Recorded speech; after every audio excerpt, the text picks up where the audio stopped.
Welcome to WEHM All Access, the podcast where we bring you in-depth conversations with the people shaping life right here on Eastern Long Island. Now, every episode, we're going to dive into the stories, the music, and the voices that define our community, from local leaders to the musicians you know and love. And throughout the summer, we're catching up with many of the performers taking the stage at the Great South Bay Music Festival, getting the inside scoop on their music, their journey, and what they're bringing to Patchogue this year.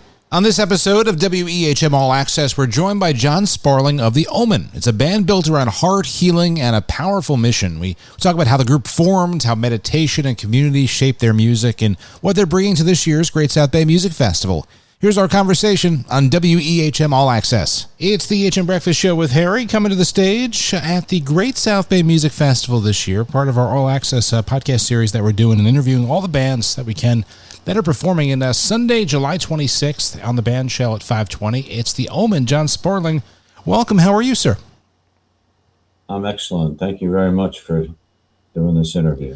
Well, thank you. And I just learned that you guys have done this festival for a while. How long have you been together as a group, as a band?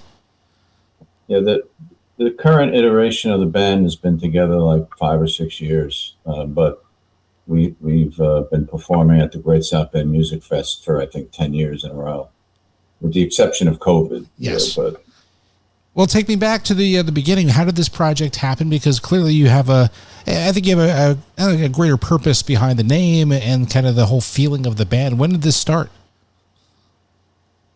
Yeah, well, I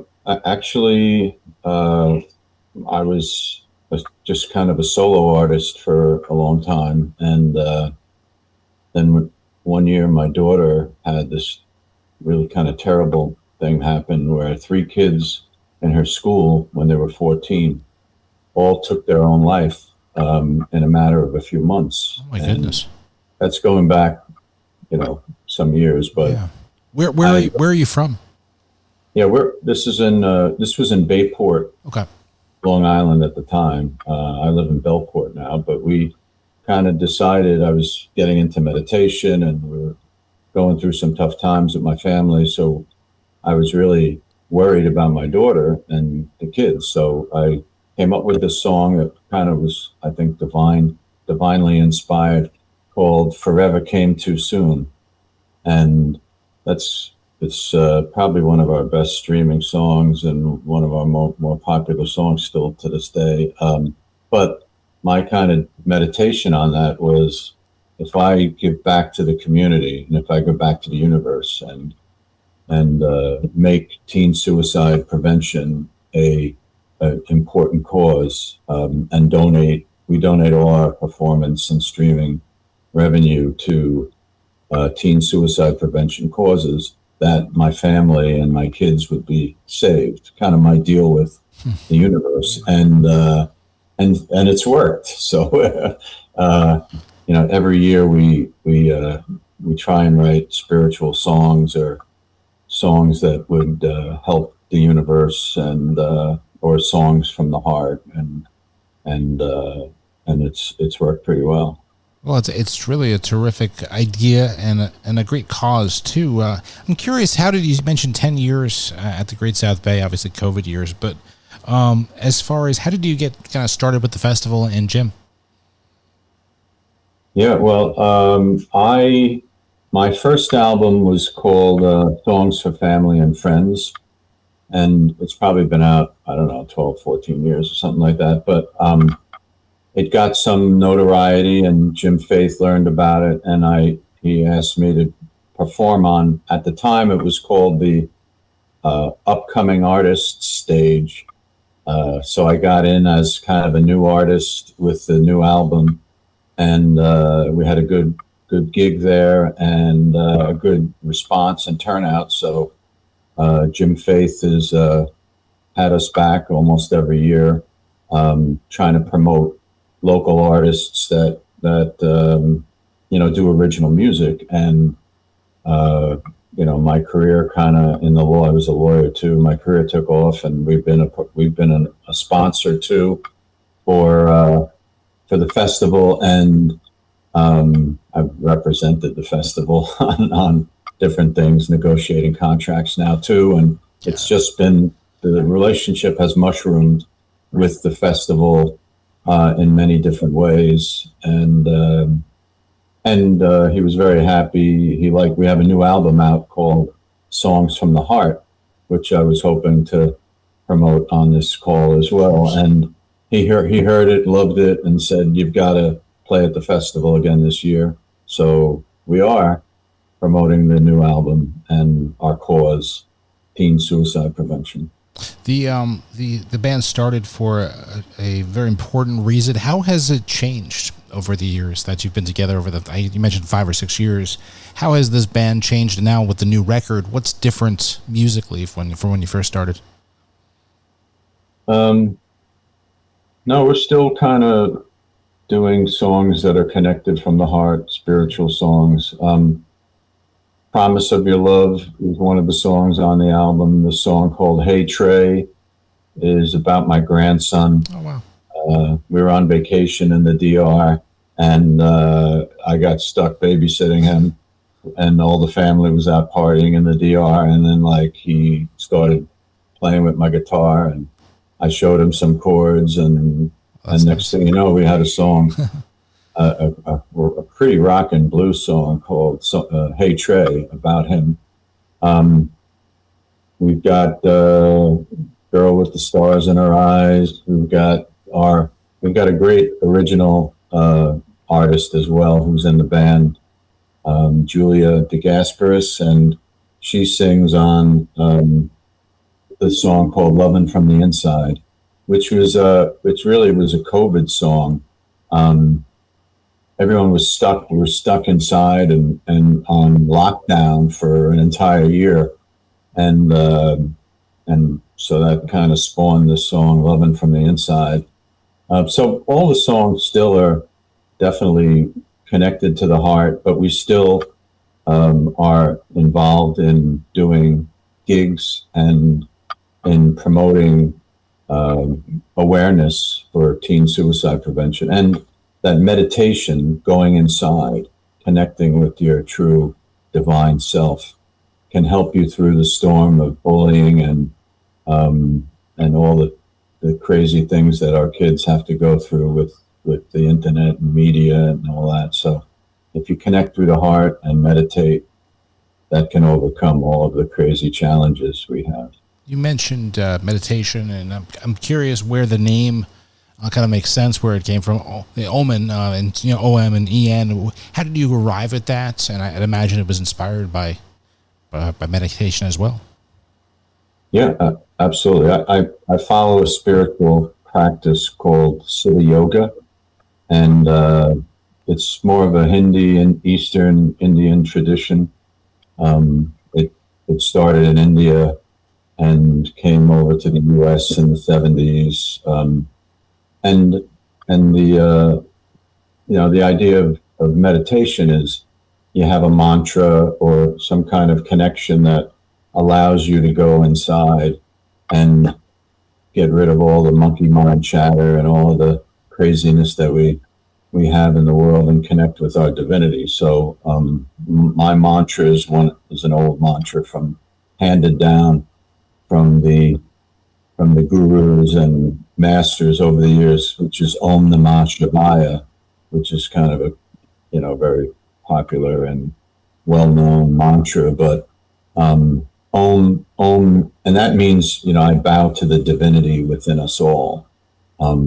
Very humble and noble kind of idea. But Om is the original deep symbol of connection with the universe, the sound of the beginning of the universe. Om Namah Shivaya is I bow to the divinity within us all. So that's where I got we're not, a lot of people say, oh, Omen, no, that's that terrible movie with the kid that went nuts and the devil. And I'm like, no, Omen is there's a good omen too.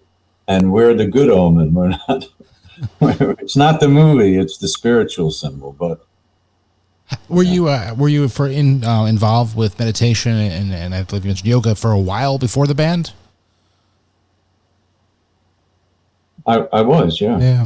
So I actually kind of, we were going through, I got divorced back in 2000, 2003 or 2004, and the family was going through a tough time. It was a rough thing on the kids. So Yeah. that's kind of when I got involved with meditation and I just started like as a trickle, like a little bit of a drop of water. And then as I did it, I saw like all aspects of my life getting better.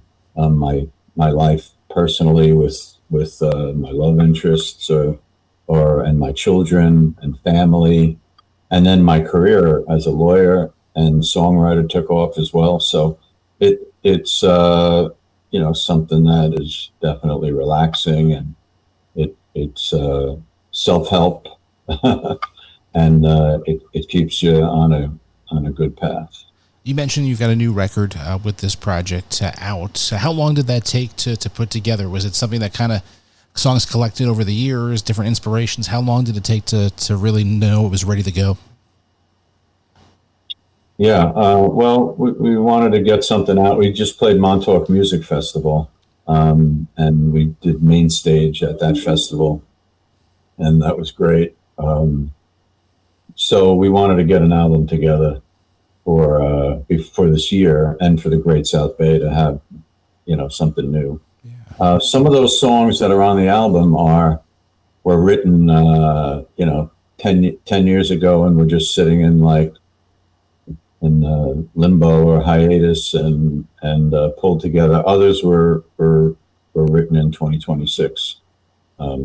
So, I have I don't know, we recorded a lot of songs over the years, but I have 50 songs that I've written that I've never we play out sometimes live, but have never been recorded. So we have a pretty large inventory.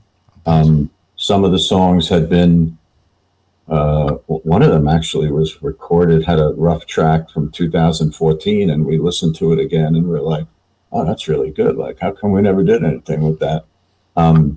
That's kind of one of the headline songs of the album. Promise of Your Love was done in 2014 originally, and we really liked it. So we redid the tracks, and the lyrics pretty much stayed the same on all the songs. We didn't change the lyrics, but we had some really great recording sessions with the band, and I think we started in December. I had all the rough tracks, lyrics, and rhythm and drums done by the end of December, and it took us 4 months getting back and forth to actually finish the songs. How many how many people are in the band? So we have 5 band members. Our amazing lead guitarist, Anthony Pravada, is well known in the industry. He's actually plays with Cassandra House. I don't know if you know Cassandra House band. Yeah.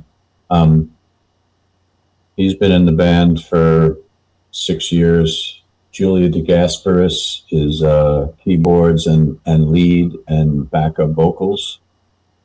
She's been with us 3 years. Dan Doxey is the drummer and percussionist, and he's been with us for 5 or 6 years. And we have Steve Miller in the band, not the Steve Miller, but our Steve Miller is the bass player. But time keeps on ticking into the future with him as well. Is there I gotta imagine it's collaborative. Has there been, if you can think of a time where someone kind of had an idea to bring to this band and kind of change the idea possibly of a song? Because you mentioned they had a lot of songs that have been around. How have the songs evolved by the members of the band, their own input for them? Well, yeah, it's important to have a collaborative process. And even though I'm the lead songwriter, and I wrote all those songs, but I certainly collaborate with the band by sending them the copies of it and asking for input. Then we have a practice session where we play the songs in our practice area before we do any recording, and we come up with different ideas, often change the tempos of the songs slow or fast, whatever we think is the best. And then we change like the order of the songs. Like sometimes we'll change the chorus and make it, if the chorus we think is particularly strong, sometimes we open the song with that instead of starting with a verse or something like that. And we'll have a pretty detailed process of going back and forth and till like the recording is finally done, changing it around a lot. I'm looking forward to seeing you guys perform this year at the Great South Bay Music Festival. You talk a lot, the band talks a lot about creating an immersive experience. I was looking at your website, and I'm curious, is there a moment in a live set where you kind of feel the audience locks in with you? What's that like? Because you are dealing, and you're doing this in a very positive way, but dealing with some serious topics. Yeah, we have there's a couple of downer songs. Forever Came Too Soon isn't exactly the feel good song of the century, but these are important things. So we usually start our set with a couple of rockers, kind of like the Stones. The Stones are playing all these great rocking songs, but somewhere in the middle, Keith Richards has to do a song or two, and the energy comes down a little, or they'll do like Wild Horses or Angie or one of their slower songs, and then they pick it right back up with, some really amazing fast song. We try and do the same model, really, where we get the audience in right at the start with 3 or 4 rocker songs, then we'll do some more serious topic. And I also have another song called Lift You Up, which is a very upbeat song about changing people's lives and being happy, and it's a very good song, but we usually play that after Forever Came Too Soon. That's probably a good idea to bring it back to it's important what you guys are doing, and you're helping a terrific cause and teen suicide prevention. Where do you want to take this band in the future? Is there other things you want to get involved with? But we're just kind of keep on doing what you're doing now? No, we've got another 10-song new album that is in the works, which we hope to finish by the end of the year. And we've got some good applications in, and we've got really good recommendations from the 2 promoters of Montauk and Great South Bay. We're hoping to get into some national festivals, and we're having in for New Orleans Jazz Fest for next year. So it'll be amazing to get into, to do a little more international. That's great. Yeah. And to really bring the message and what you're trying to do and build really around the country, and not just in this area too. So that's kind of a great way to see that grow. If you think about it, where it first started out of a sad time 5 years ago or so, and now kind of bringing it to different people, different audiences. So thank you. That's kind of cool when you actually think about that. So thank you for what you're doing. Appreciate it. We really do. Thank you so much for your time. Coming up at the Great South Bay Music Festival, the Omen, make sure you get all the details, greatsouthbaymusicfestival.com. It's a Sunday, July 26th, 5:20 p.m. on the band shell. And check them out. And I can't wait to meet you in person and see you guys perform. Thank you so much for your time. Really appreciate it, Jim. Thanks a lot, Harry.